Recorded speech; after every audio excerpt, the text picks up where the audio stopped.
Hi everyone. So I started my next book, The Charismatic Leader by John Maxwell. It's a small book and the chapters are small as well, which helps. And today's chapter 2, is Believe the Best in Others. So basically what we say is to err is human, to forgive is divine. But John Maxwell has a quote at the beginning of the book: to err is human, to forgive is not company policy. And so when we look for the best in people, we look at their good qualities, their good traits. We look at perhaps how things might be from their perspective. So for example, right now there's a lot of aid cuts that are happening with US aid, and a lot of people are criticizing President Trump. But the irony of it is that the African leaders themselves are saying it's good. They want to come up with their own fundraising. They want to come up with their own ways of addressing problems on the continent. And we have to be open to listening to what they're saying. We have to be open to partnering with them and looking at how we can invest in Africa. And that's something that I think is important, because this ideology that the West knows best, Father knows best, it hasn't worked, and it didn't work for a long time. So it's important to listen to what they want, and it's important for us too, when we look at our bodies, when we go to the doctor, we believe our doctors, we trust them, we trust that they are not going to harm us, they're not going to hurt us, that they want us to get well. So we believe the best in others automatically, and we give people the benefit of the doubt. When we don't give people the benefit of the doubt, things become very rigid, they become very hard to live with. So we try to give others the benefit of the doubt. And when we do that, we find that it makes it a little easier, including in our workplaces. If we're too rigid and too hard on people, we don't bring out the best in people, including on our teams. And this notion of do unto others as you'd have them do unto you, it's a universal thing. But we have to take culture into consideration, because some of the things that have been brought down through paternalistic cultures do not necessarily benefit women and children. They do not necessarily help us to get into good paying jobs or take account our differences in how we deal with things, in how we contribute to things. So it's important to remember that, and to focus on, when we have our memories, focus on the good days, not the bad days. Because if we keep recalling all the bad days, we're not going to benefit ourselves, our teams, our companies. That's why we focus on our strengths in coaching. We focus on where we can place people so they can bring out their best skills, their best talents to serve the company and to serve an organization. You can't take a fish out of water and tell it to climb a tree.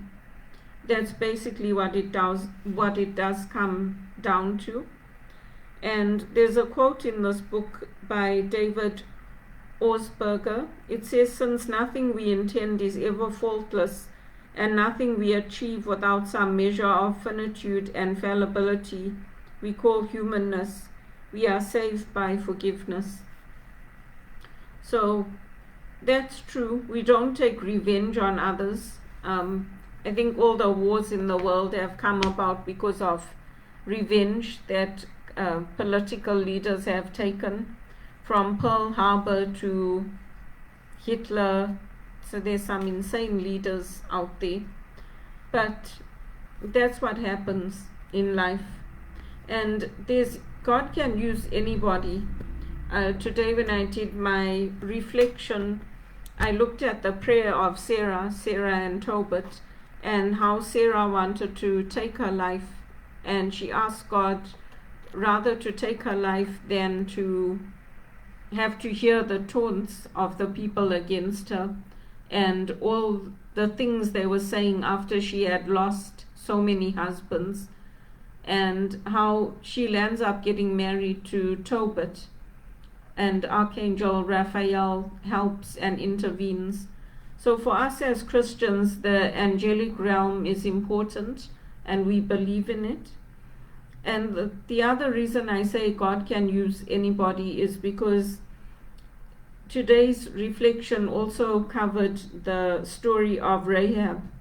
And Rahab was a prostitute in Jericho. But because of her actions, because she saved the lives of the Hebrew spies, her and her family were saved. And she helped them with scoping out the city and conquering the city.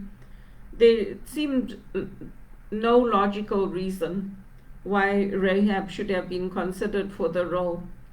But God uses everybody. God can use anybody to bring about influence, to bring about changes. And we don't see things from God's perspective. God has his own way of seeing things.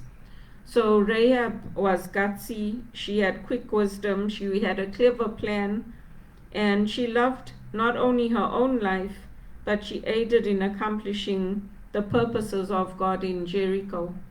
And it's important for us to remember that when we look at what values we are implementing and what we are doing, it's important to remember that God sees the human heart, and many would not have trusted a woman with a personal history like Rahab, but God selected her and God trusted her, and she served God faithfully.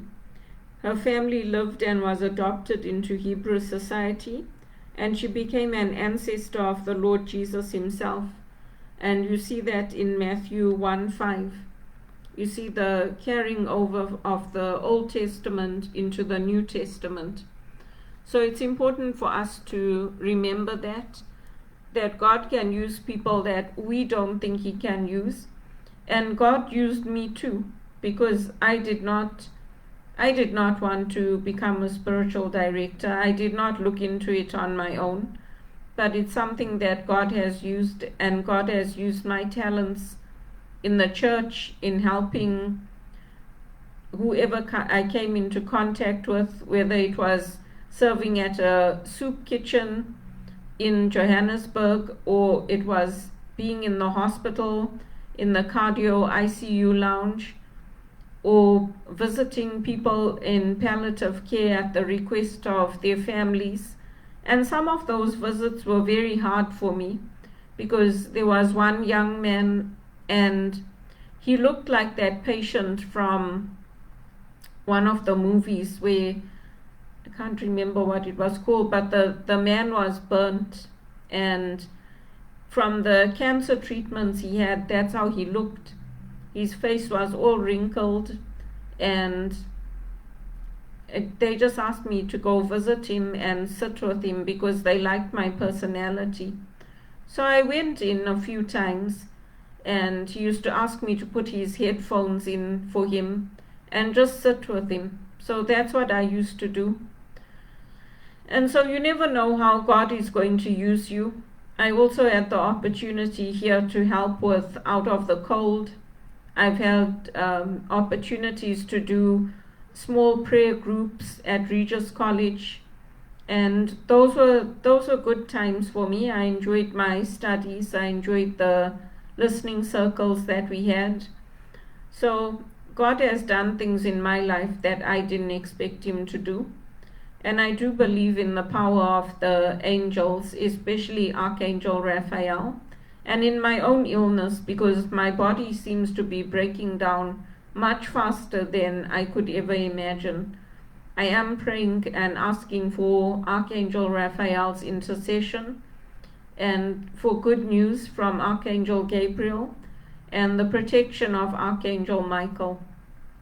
And you'll find the angels mentioned in all the they call them religions of the cloth. You'll find it in the Muslim tradition, in the Christian tradition. You'll find angels in the Hindu tradition as well. But for us, we go to Jesus first. So I do pray that my medications will work. And I thought all these lifestyle changes, I would see some good results, but unfortunately that hasn't happened for me.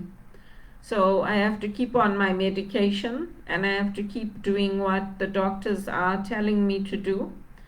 And I put my faith in God. Sometimes these things are come against us to test our faith too. And it's also Lent, so this is a time of testing. Yes, it's a time of renewing our faith, but it's also a time of testing. So those were the scriptures I covered today, and those were the books I looked at. And looking at the charismatic leader, I guess if you just take the Bible context out, you can read it.